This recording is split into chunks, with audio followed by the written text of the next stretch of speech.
Hey guys, welcome back to my channel. Here I share meal planning and prep as a homeschooling family of 5 that eats 3 meals per day, mostly from scratch. Just a place to share recipes, meal prep, and dinner inspiration.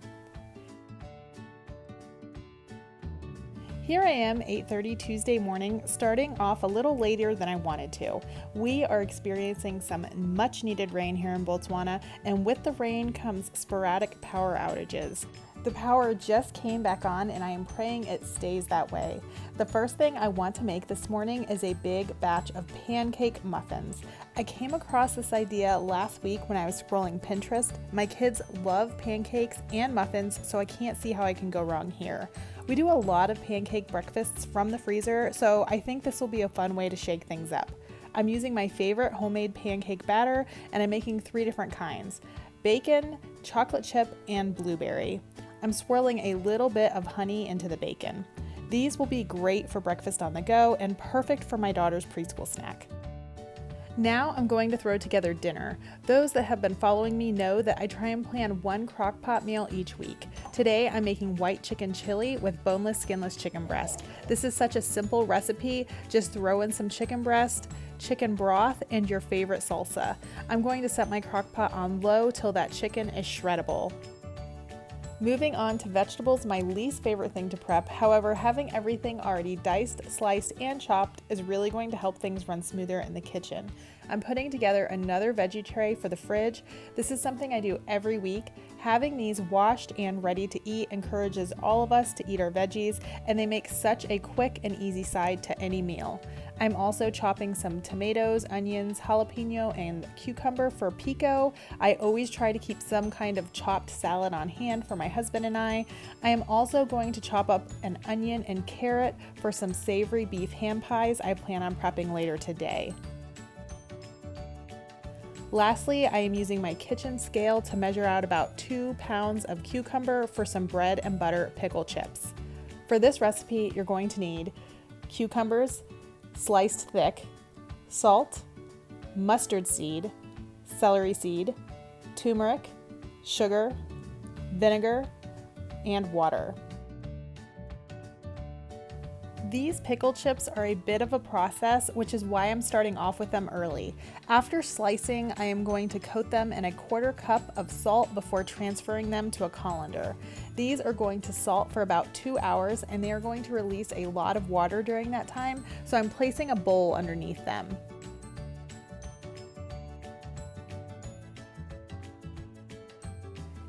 Here I am 2 hours later, taking these to the sink to give them a good rinse.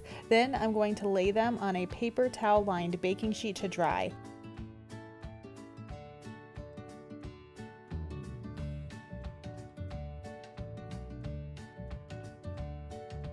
I'm placing another few paper towels over the top.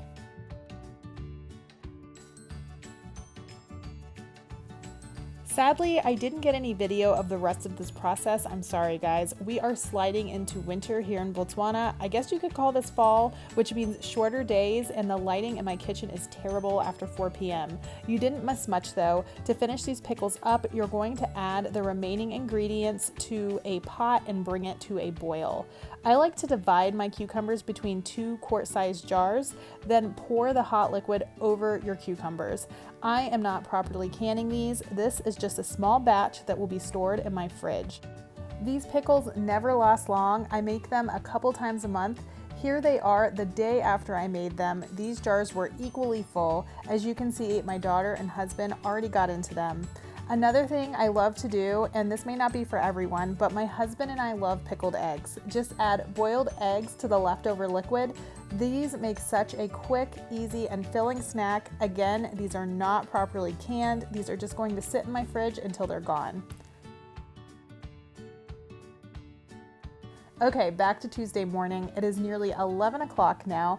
I've got my dinner going in the crock pot, my veggies are chopped, my cucumbers are salting, and my muffins are cooling. I am now going to start on the pie crust for my hand pies. I already had all the butter for this recipe pre-cut and measured out in preparation for this meal prep today. I am quadrupling my all butter pie crust recipe. I'm not really sure how much I'm going to need for the hand pies because this is a new recipe I'm experimenting with, and I also love to have pie crust dough in the freezer. Chicken pot pies are a family favorite around here, and we also like to do quiche for breakfast or even dinner sometimes, so having a stash of pie crust already prepared in the freezer will be a big help for future meals. I feel like when you're cooking most everything from scratch, it's helpful to utilize the freezer as well as your recipes. Finding multiple uses for things that freeze well, like pie crust, biscuits, tortillas, and naan, is really going to save you time and money in the long run. It is more time efficient for me to quadruple my pie crust recipe this morning than to pull the food processor back out again next week when I want to make pot pies. These savory beef ham pies I'm experimenting with today were inspired by another YouTuber I watch. I will link her video below. She made beef pasties with a pasty dough, which is something I'm unfamiliar with. I also couldn't find all the ingredients I would need for her recipe. However, I am very familiar with this pie crust recipe. It's something I know everyone in my family enjoys, and like I said, I can go ahead and make extra for future meals. Not that experimenting with new recipes is a bad thing. I definitely want to try out that pasty dough recipe at some point. I have saved her video to a playlist for me to come back to. Once my pie crusts are finished, they need to chill in the fridge for about an hour before I can use them. So while those are chilling out in the fridge, I am going to start on the filling for these hand pies. For this recipe, you're going to need ground beef, beef broth, Worcestershire, tomato paste, flour, and salt and pepper to taste. You'll also need an assortment of veggies. I'm using diced carrots, diced onion, I have some frozen peas, and I'm gonna throw in 2 peeled and diced potatoes. I am doubling this recipe. Once the ground beef is cooked through and drained, I am mixing all the remaining ingredients and bringing it to a good simmer till it thickens up and my potatoes are tender. I added the frozen peas right at the end. Once the filling is finished, it too is going to need some time to cool. I actually recommend letting it cool completely overnight in the fridge. I ran out of time on this Tuesday. I was meal prepping, so here I am on Wednesday finishing these up. It took me a few tries here to get into a groove. Like I said, this was the first time I've made these. After rolling out my dough, I sliced it into a rectangle. I'm saving all those scraps I just cut off. I will roll those out again for more pies. Once I have my rectangle shape, I'm taking that rolling pin to it a bit more. This dough is going to puff up a bit, and I want to ensure that it's evenly rolled out. It was a much easier process working with the filling chilled. I ended up using 3 of the 4 pie crusts that I prepped. This gave me about 24 hand pies.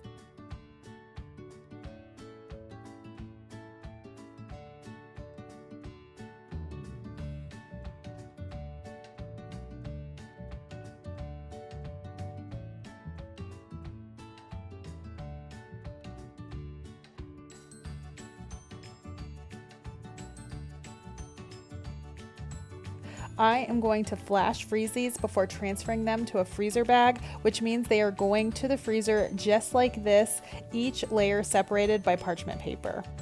I wish I could tell you that the size difference here was intentional, but it wasn't. It worked out in my favor though, because some of my kids are bigger eaters than the other ones, so I can just bake what I need based on appetite. The last thing I was able to accomplish on this Tuesday was a few Bubble Up Slappy Joe casseroles for the freezer. For this recipe, you're going to need ground beef, ketchup, water, brown sugar, Worcestershire, mustard, garlic powder, onion powder, salt, and 12 ounces of canned biscuits. I will be using 3 of my homemade biscuits that I meal prepped last week. I made this casserole a few weeks ago and my family loved it. There weren't any leftovers. I was inspired by this recipe here. I will link it below. The original recipe called for a pound of meat and cheese. This time I've added half a pound more beef and I'm skipping the cheese.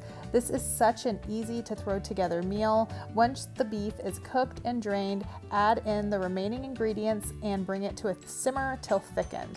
Once that's thickened up, I'm going to stir in my biscuit pieces. Another example of putting some of my homemade staples to use. There are so many recipes out there that call for canned biscuits, and these homemade frozen biscuits work just the same. I do find that when using homemade biscuits in place of canned biscuits, a little goes a long way, and I need to cut them in smaller pieces than what most recipes recommend. I'm using my freezer casserole hack here because I only have one casserole dish this size. I'm lining each of these with plastic wrap, followed by a layer of parchment. Then comes the casserole right on top of that parchment. These are going to the freezer just like this till frozen through, then I will transfer to a freezer bag. Okay, that was my Tuesday meal prep. Here I am bagging up the fruits of my labor.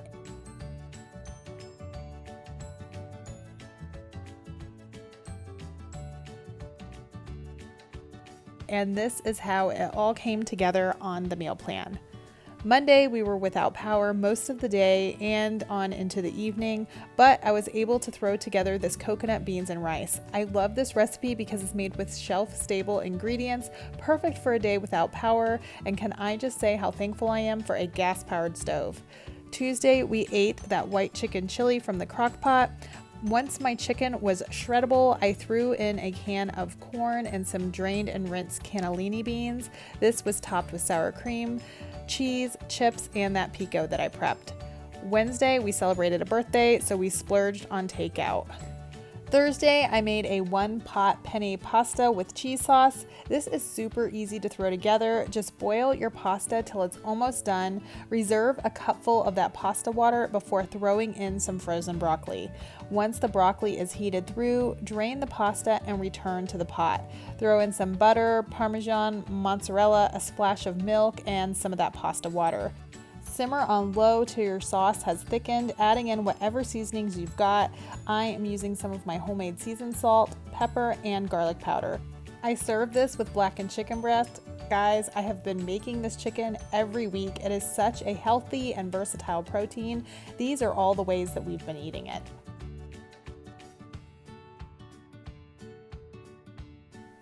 Friday was pizza night. I plan a homemade pizza from the freezer every week. Saturday, we did leftovers, and Sunday was that bubble up bake. Remove your casserole from the plastic and parchment before placing in a baking dish. Cover with foil and bake for about 45 minutes. Once it's heated through and bubbly, remove the foil and continue baking for another 15 minutes. You just want to be sure your biscuits are fully baked.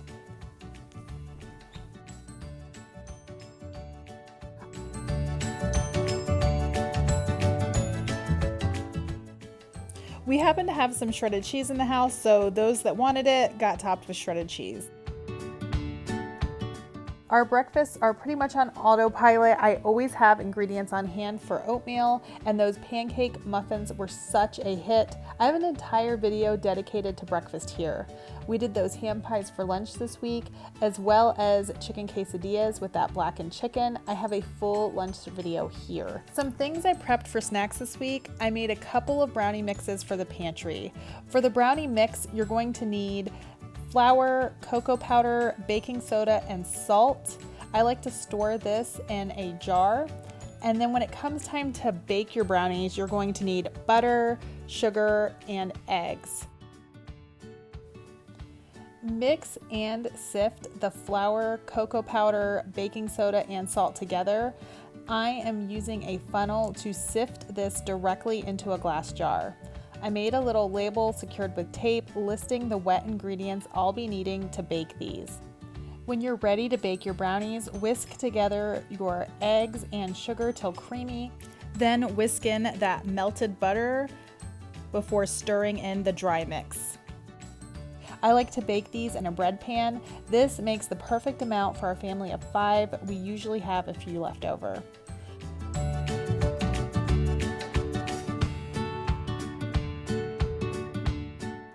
Another sweet treat we tried out this week were these chocolate chip oatmeal bars. These were a 10 out of 10. I made ours with almond butter and honey. I have been in search for a new granola bar type snack to replace the peanut butter pretzel granola bars that have been in our rotation for months now. Next time I make these, I'm going to double the recipe. I stored these in an airtight container in the fridge. If you're looking for more homemade snack ideas or inspiration, check out this video here. All right, guys, that's all I have for you today. Thank you so much for being here. Please like this video if you thought it was helpful, share it if you think it's worth sharing, and tap on that subscribe button if you haven't already and want to see more. Until next time.